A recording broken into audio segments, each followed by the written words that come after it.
दोस्तों, एक ही जिले के डीएम साहब और एसपी मैडम की शादी हो रही थी। शादी के अंदर सब कुछ ठीक ठाक चल रहा था और डीएम साहब ने वहां पर भिखारियों के खाने पीने का इंतजाम भी किया था, क्योंकि उनका मानना था कि हम इंसान हैं और हमें इंसानियत कभी नहीं भूलनी चाहिए। यानी कि डीएम साहब बड़े ही दयालु किस्म के आदमी हैं, तो इसी वजह से अपनी शादी में उन्होंने भिखारियों के लिए भी खाने पीने का प्रबंध किया है। और शादी के अंदर जब दूल्हा दुल्हन स्टेज पर बैठे हुए थे, सभी लोग उनको बधाइयां देने के लिए आ रहे थे। उसी समय एक भिखारी स्टेज पर चढ़ जाता है। स्टेज पर चढ़ने के बाद वह डीएम साहब की तरफ बड़ी घूर घूर कर देखने लगता है और उन्हें देखकर हंसने लगता है। हंसते हंसते वह उनसे कहने लगता है कि अगला नंबर तेरा है। ऐसा कहकर वह जोर जोर से हंसने लगता है। और इस बात को देखकर जो एसपी मैडम दुल्हन के लिबास में बैठी हुई थी, वह एकदम से पुलिस वालों को आदेश देती है और उसे वहां से निकालने के लिए कहने लगती है। लेकिन तभी जो डीएम साहब होते हैं वह पुलिस वालों को रोकते हैं और रोकने के बाद उससे पूछते हैं कि भाई, तुम यह क्यों कह रहे हो कि अगला नंबर तेरा है? क्योंकि डीएम साहब के दिमाग में चल रहा था कि यह कौन है और यहां पर आकर मुझसे इस तरह से बात क्यों कर रहा है, जबकि इसे पता है कि मैं यहां का डीएम हूं और मैं इसके साथ बहुत कुछ गलत कर सकता हूं। बार बार उसे यहां से भगाने का आदेश दे रही थी, लेकिन डीएम साहब के कहने पर वह पुलिस वाले रुक जाते हैं। दूसरा कारण यह भी था क्योंकि जब वह स्टेज पर चढ़ा था तो जब एक चेहरे की हवाइयां उड़ गई थी उस भिखारी को देखकर, तो वह जानना चाहते थे कि यह व्यक्ति ऐसा क्यों कह रहा है और इसके पीछे कहीं कोई गहरा राज तो नहीं। इस बात को जानने के लिए डीएम साहब उसको एक साइड में ले जाते हैं और एक साइड में ले जाकर उससे पूछने लगते हैं कि तुम्हें पता नहीं है कि मैं कौन हूं और मेरी पत्नी कौन है? हम लोग यहाँ के बहुत बड़े अधिकारी हैं और हम चाहे तो तुम्हें एक ही झटके में जेल की सलाखों के पीछे करवा सकते हैं। इसके बाद जो भिखारी होता है वह कहता है कि साहब, मुझे है कि आप बहुत बड़े अधिकारी हो, लेकिन जो मैं आपसे कह रहा हूं वह बात सही है, क्योंकि जिससे आप शादी करना चाहते हो उसको मैं अच्छी तरह से जानता हूं। अब इस बात को सुनकर डीएम साहब बड़े ही हैरान हो जाते हैं। वह थोड़ी देर तक सोच विचार करते हैं और सोच विचार करने के बाद उससे कहने लगते हैं कि कैसे जानते हो तुम इसको, और क्या कनेक्शन था तुम्हारा इससे? इसके बाद जो भिखारी होता है वह कहता है कि साहब, अगर आपको मेरी एक कहानी सुननी है तो उसके लिए थोड़ा सा टाइम लगेगा और थोड़ा सा टाइम अगर आपके पास हो तो ही मैं आपको बता सकता हूं। इसके बाद डीएम साहब उससे कुछ कह पाते उतनी ही देर में वहां पर आ जाती हैं और आने के बाद डीएम साहब से कहने लगती हैं कि चलो, यहां पर क्या कर रहे हो? हमारी शादी है और इस तरह से तुम इसके साथ क्या बातें कर रहे हो? इसके बाद डीएम साहब को और भी ज्यादा शक हो जाता है, क्योंकि बार बार उस भिखारी को वहां से भगाने की चेष्टा कर रही थी और डीएम साहब से उसे न मिलने की कोशिश कर रही थी। इसके बाद डीएम साहब कहते हैं कि चलो, तो मैं आ रहा हूं, और उसके बाद में उस भिखारी से उसकी कहानी पूछने लगते हैं। भिखारी कहता है कि आज से लगभग 5-6 साल पहले दिल्ली के कॉलेज में एक लड़का पढ़ा करता था जिसका नाम था मिथिलेश, जिसके पिता फर्नीचर के बहुत बड़े व्यापारी हैं और वह पढ़ाई लिखाई भी अच्छी तरह से किया करता था। उसी की क्लास में एक लड़की पढ़ा करती थी जिसका नाम था पायल और दीपक दोनों एक दूसरे को पसंद करने लगते हैं और पसंद करने के बाद वह दोनों एक दूसरे से शादी करने का फैसला कर लेते हैं। पायल का घर परिवार भी काफी अच्छा खासा है। उसके भाई और पिता बड़े बड़े अधिकारी हैं और इसी वजह से वह भी पढ़ लिख कर एक बड़ा अधिकारी बनना चाहती है। इसके बाद जब अपने घर में बात करती है कि उसे शादी करनी है और एक दीपक नाम के लड़के से प्यार करती है, तो इसके बाद उसके घर वाले शादी के लिए खुशी खुशी राजी हो जाते हैं। इधर मिथिलेश के घर वाले भी शादी करने के लिए एग्री हो गए थे। दोनों की शादी हो जाती है और शादी होने के बाद दोनों अपना हंसी खुशियां जीवन व्यतीत करने लगते हैं। मिथिलेश अपने पिता के बिजनेस को हैंड ओवर कर लेता है और उसी को वहीं पर रहकर चलाने लगता है। इधर जो पायल थी वह आगे की पढ़ाई लिखाई करना चाहती है और पढ़ लिख कर अपने भाई और पिता की तरह एक बड़ा पदाधिकारी बनना चाहती है। इसी बात को सोचकर पायल पढ़ाई करती रहती है और मिथिलेश उसको पढ़ाई में सपोर्ट करता है। धीरे धीरे करके जो पायल होती है वह आईपीएस ऑफिसर बनने के बाद एक डिस्ट्रिक्ट के अंदर जाकर अपना चार्ट संभालने लगती है। इधर जो मिथिलेश होता है वह अपने बिजनेस में दिन रात मेहनत करता है, लेकिन तकदीर उसका साथ नहीं देती है और उसका बिजनेस डाउन होने लगता है। पायल का भविष्य तरक्की पर हो जाता है और मिथिलेश का भविष्य अंधकार में हो जाता है। उसका बिजनेस डाउन होने लगता है और एक साल बीत जाता है और एक साल के अंदर मिथिलेश का पूरा बिजनेस ठप पड़ जाता है। मिथिलेश अपने धंधे को घटता हुआ देखकर बहुत ज्यादा परेशान रहने लगता है और वह डिप्रेशन का शिकार हो जाता है। जहां पर मिथिलेश का बिजनेस था वहां पर उसे कुछ भी अच्छा नहीं लगता है और वह सभी लोगों की तरफ अजीब निगाहों से देखने लगता है। इसके बाद जो मिथिलेश के घर वाले होते हैं वह उसे सलाह देते हैं कि बेटा, तेरी पत्नी एक बड़ी अधिकारी है, उसको आवाज भी मिला होगा, तो तू ऐसा कर, कुछ दिन उसके पास चला जा, तेरा भी मन भर जाएगा और कोई भी कैसी भी दिक्कत नहीं होगी। इसके बाद मिथिलेश अपने घर वालों की बात मानता है और अपनी पत्नी पायल के पास गाजियाबाद पहुंच जाता है, जहां पर उसकी पोस्टिंग थी और सरकारी आवास भी मिला हुआ था। मिथिलेश उसके पास पहुंच गया था और पायल भी उसका अच्छे से ख्याल रखने लगती है और कहती है कि कोई बात नहीं, अच्छी तरह से तुम मेरे साथ रहो, कोई भी कैसी भी दिक्कत नहीं होगी। सब कुछ अच्छी तरह से चल रहा था। पायल अपने पति की देखभाल किया करती और अपने कार्यभार को अच्छी तरह से संभाल रही थी। तभी अचानक से उसी डिस्ट्रिक्ट के अंदर नए डीएम साहब की पोस्टिंग होती है और उनके स्वागत के लिए गुलदस्ता लेकर उनके ऑफिस पर पहुंचती है। जैसे ही वह डीएम साहब को देखती है तो पहली नजर में उसको अपना दिल दे बैठती है और उसके बाद पायल के दिमाग में डीएम साहब के लिए प्यार उमड़ने लगता है और उसके बाद वह उसे दिलो जान से प्यार करने लगती है। वह सोचती है कि किस तरह से इससे शादी की जाए। पायल बार बार मौका ढूंढा करती डीएम साहब से मिलने का और घंटों तक उससे बात करने लगती है। यह बात डीएम साहब को भी महसूस हो जाती है और उसके बाद डीएम साहब एक बार उससे पूछ ही लेते हैं। डीएम साहब जैसे पायल से पूछते तो उसके बाद पायल अपने मन की बात बता देती है और डीएम साहब से अपने प्यार का इजहार कर देती है। अब यह बात जैसे कौशल सुनता है तो उसे एकदम से यह बात बड़ी अजीब लगती है, लेकिन फिर भी वह सोचता है कि कोई बात नहीं हो सकता है, पहली ही नजर में इसे मुझसे प्यार हो गया हो।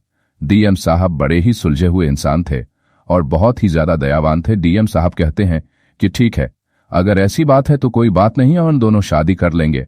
अब जैसी पायल शादी की बात सुनती है तो एकदम से उसके होश उड़ जाते हैं, लेकिन वह यहां पर जैसे तैसे करके बात को संभाल लेती है, क्योंकि पायल की पहली शादी हो चुकी है और उसका पति डिप्रेशन की हालत में घर के अंदर रहा करता है और उसे उसकी देखभाल करनी पड़ती है।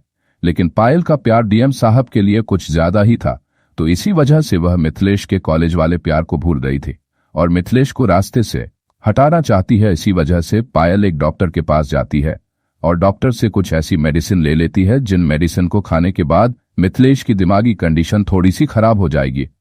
पायल डॉक्टर साहब से मेडिसिन को ले आई थी और लाने के बाद अपने पति को डिप्रेशन की दवाई बोलकर देने लगती है। वह झूठ मूठ का ड्रामा किया करती है उसका ख्याल रखने का और उसे उन दवाइयों को खिलाती रहती है। धीरे धीरे कुछ समय बीतता है और कुछ समय बाद अचानक से जो मिथिलेश होता है उसकी दिमागी हालत बहुत ज्यादा खराब होने लगती है।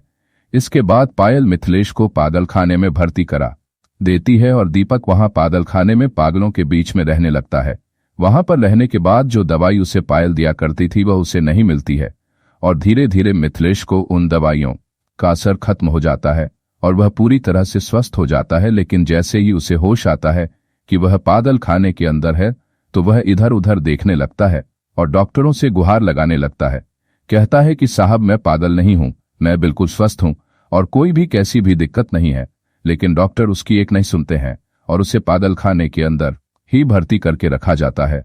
अब इसी दौरान डीएम साहब के घर वाले डीएम साहब से शादी के लिए बोलने लगते हैं। कहते हैं कि बेटा कौशल, अब तू शादी के योग्य हो गया है और अब तुझे शादी कर लेनी चाहिए। इसके बाद डीएम साहब भी अपने घर वालों को बता देते हैं कि माँ बाबूजी, मैं जहां पर काम किया करता हूं वहीं की एक आईपीएस है और वह मुझे देखने में बड़ी खूबसूरत लगती है और मैं उसी से शादी करना चाहता हूं। अब जो कौशल के घर वाले होते हैं उन्हें इस बात से कोई भी परेशानी नहीं थी, क्योंकि लड़की आईपीएस थी और देखने में काफी ज्यादा खूबसूरत थी। जब सौरभ ने उनको उसका फोटो दिखाया था तो उसे देखकर उन्होंने भी झट से हामी भर ली थी और कहा था कि ठीक है बेटा, अगर इस लड़की से शादी करना चाहता है तो इसी से शादी कर ले, क्योंकि अब अड़ोस पड़ोस के लोग बातें बनाने लगे हैं और कह रहे हैं कि तुम्हारा बेटा शादी कब करेगा, काफी ज्यादा उम्र हो चुकी है। कौशल पायल से शादी की बातें कर लेता है और बातें तय हो जाती हैं और सौरभ के घर वाले एक निश्चित मुहूर्त निकालकर दोनों की शादी तय करा देते हैं।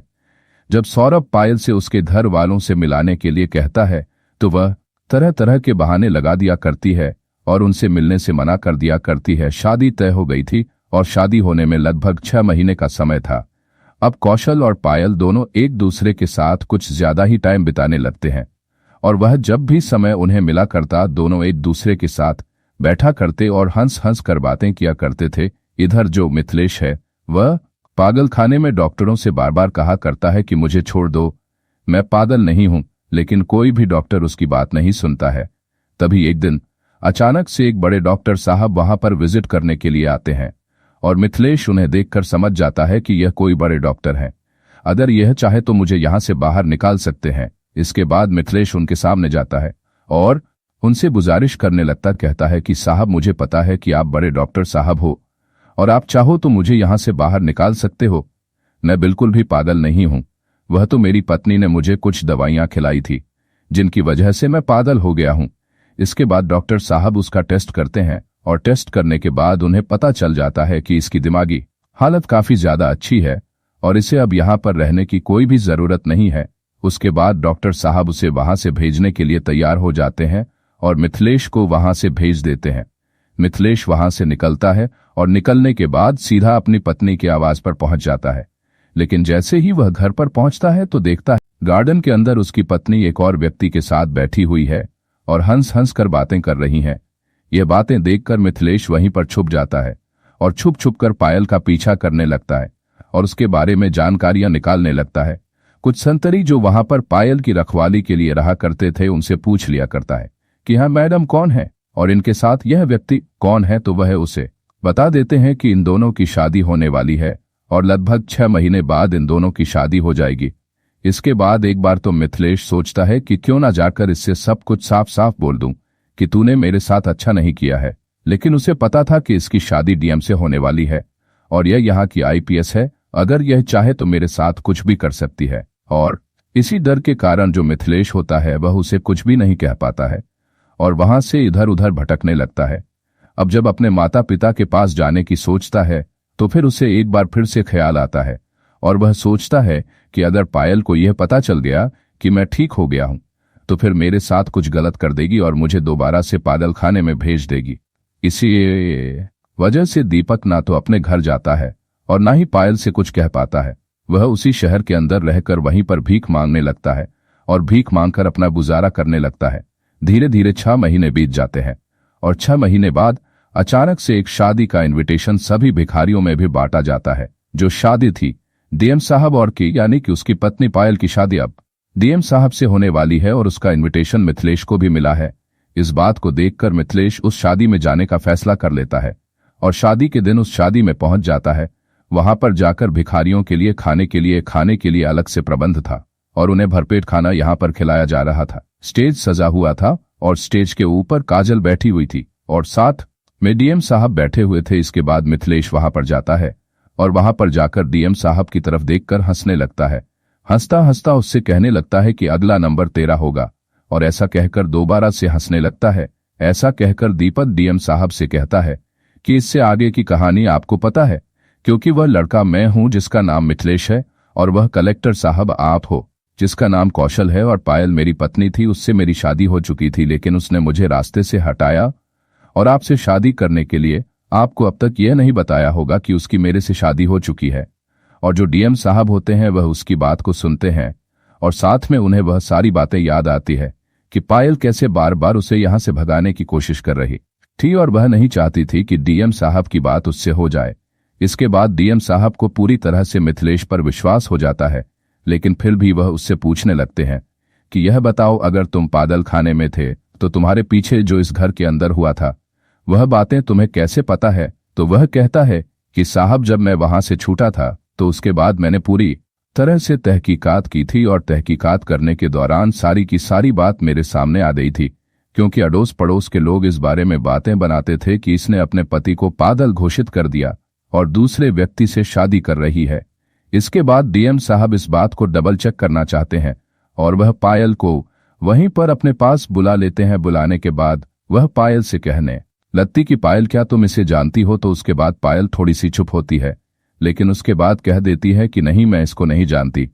तो मिथिलेश कहता है कि क्यों झूठ बोल रही हो, मैं तुम्हारा पति नहीं हूं जिससे तुमने शादी की थी और कॉलेज के अंदर हम एक दूसरे के साथ पढ़ा करते थे। लेकिन पायल साफ साफ मना कर देती है और कहती है कि नहीं मेरा इससे कोई भी ताल्लुकात नहीं है और मैं इसे कैसे भी नहीं जानती हूं। तभी जो मिथिलेश होता है वह अपने पास से अपने पर्स को निकालता है जिस पर्स के अंदर आज तक भी उसने अपना और काजल का फोटो रख रखा है। लेकिन वह बीच में से फटा हुआ है। इसके बाद मिथिलेश उसे पर्स में से उस फोटो को निकालता है और डीएम साहब के सामने रख देता है। डीएम साहब उस फोटो को देखने के बाद इस बात को डबल चेक कर चुके थे और उसके बाद वह पायल को वहीं से अरेस्ट करवा देते हैं। अपने पति को धोखा देने के लिए और उसके साथ झूठ बोलकर शादी करने के लिए आईपीएस साहब को पकड़वा दिया गया था और उसके खिलाफ विभिन्न धाराओं में मुकदमा चल जाता है। कुछ दिनों तक मुकदमा चलता है और उसके बाद पायल को जेल हो जाती है। इसके बाद जो डीएम साहब थे वह मिथिलेश की मदद करते हैं और उसे एक अच्छा सा बिजनेस सेटअप करके दे देते हैं। मिथिलेश वहां पर मेहनत करता है और मेहनत करने के बाद अपने खोए हुए रुतबे को दोबारा से प्राप्त कर लेता है और अपने माता पिता से मिलने के लिए भी पहुंच जाता है। जब वह अपने घर जाता है तो उसके माता पिता कहते हैं कि बेटा तू कहाँ चला गया था? हमने तो कई बार तेरी पत्नी के पास भी फोन किया था, लेकिन उसने बोल दिया कि मुझे नहीं पता कि वह कहाँ चला गया। डिप्रेशन के मारे वह यहां से कहीं निकल गया है और वह इधर उधर घुमा करता है। जब उसके घर वालों से बात की थी तो उन लोगों ने भी यही बात बताई थी और हम लोग तो बड़े परेशान हो गए थे। लेकिन जब मिथिलेश अपनी पूरी कहानी अपने माता पिता को बताता है तो वह लोग भी अपने बेटे की इस बात को सुनकर थोड़े से मायूस हो जाते हैं और सोचने लगते हैं कि हमारे बेटे ने कितने कष्ट सहे हैं। इसके बाद मिथिलेश के माता पिता डीए साहब के पास जाते हैं और हाथ जोड़कर उनका बहुत धन्यवाद करते हैं। कहते हैं कि साहब आपकी वजह से आज हमारा बेटा दोबारा से समाज में सर उठाकर जिंदगी जी रहा है, वरना ऐसे भिखारियों की तरह इधर उधर घूमता रहता है। इसके बाद डीएम साहब कहते हैं कि कोई बात नहीं, जो भी हुआ वह अच्छे के लिए हुआ है। अगर यह नहीं होता तो शायद मेरी जिंदगी पूरी तरह से बर्बाद हो जाती, क्योंकि ऐसी महिला का क्या भरोसा जो आज इसके साथ है कल उसके साथ है। हो सकता है वह मुझे भी छोड़कर किसी और के साथ चली जाती। तो दोस्तों, यह थी एक छोटी सी कहानी जहां पर डीएम साहब की शादी में एक भिखारी आया और भिखारी आने के बाद डीएम साहब ने अपनी ही दुल्हन को सलाखों के पीछे कर दिया। अब क्या कहना चाहते हो डीएम साहब? कौशल के बारे में आप क्या कहना चाहते हैं? पायल के बारे में आप क्या कहना चाहते हैं? उस भिखारी मिथिलेश के बारे में आपकी जो भी राय कमेंट बॉक्स में लिख सकते, लोगों के साथ शेयर कर सकते हो। वीडियो अगर अच्छी लगी हो तो वीडियो को लाइक और चैनल को सब्सक्राइब जरूर करें ताकि हमें थोड़ा बहुत हौसला मिले आप लोगों के लिए ऐसे अच्छे अच्छे वीडियो बनाने के लिए। इन कहानियों को सुनाने का उद्देश्य किसी को परेशान करना बिल्कुल भी नहीं है। यह कहानी आपको इसलिए सुनाई जाती है ताकि आप लोग इन कहानियों में से कुछ न कुछ सीख सको।